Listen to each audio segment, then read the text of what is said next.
Welcome back, everybody. I hope all is well with everyone. And let's get right into this. Left and right arm leading is a staple of basics that we used to do at Ho Chun, where we would stand, we would step left, back fist left, step through an elbow. Then we would go back, then we would go off to the left and go back. So we're basically hitting all four directions, and you're really slinging your arms. And you know what's really cool is to see something that you had been doing for years and years, and then you see it on a movie. If you recall in the movie Troy, when Achilles and Hector was fighting, and Achilles ended up getting him with a left arm leading, and he stabbed him with a spear that was broken, and that's how, you know, Hector met his fate, was actually him stabbing him through the center, but that's what brought it to an end. But this left and right arm leading, when we would do it and we would throw them hands, it didn't, here I am modifying things. And before any of you guys go, damn, Steve, you're always modifying shit. I'm not always modifying things, but when I find something that has fault, I need to tweak it. And I did it for years without any tweaking, and I got faster and faster with it and really relaxed those arms and slung them to where after you do left side and then you do right side, the same thing. Dude, my hands would be red as hell from the blood just flowing. All right, so, I didn't modify this for no apparent reason, not, just to modify it. But it was the first time I had ever done it on a pad.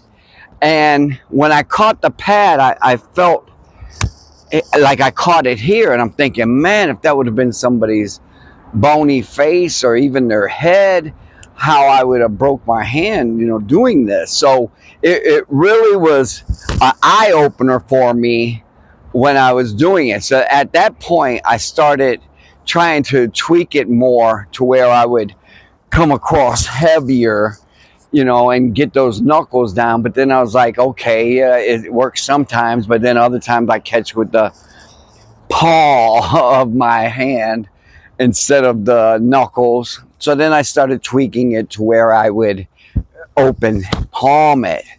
All right. And that seemed to work out really good for me. That and coming down with a hammer fist and then driving that elbow in. So you can see why it needed tweaking, but it didn't need tweaking until I physically hit something.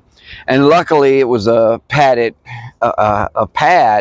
and not a head or a face or something where I would have been hurt and the opponent might have got hurt. So you see where, pad work, you guys, without it, it's like I said about single knuckle. Single knuckle, I know I have it. I guarantee you 99.9% of my classmates from back at the Ho Chun days don't have it because they never applied it. I hit heavy bags with it.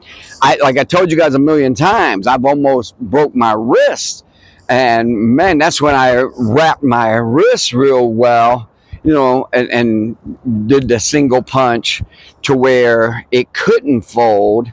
And then eventually I didn't need to wrap it anymore. So this is a big problem in the martial arts in general, but for us, that's why pad work is so vital to me, because it really sharpens the accuracy of the weapon you're using. And so with that being said, I hope you got something out of this video. If you did, hit the like button, hit the dislike button. It don't matter to me.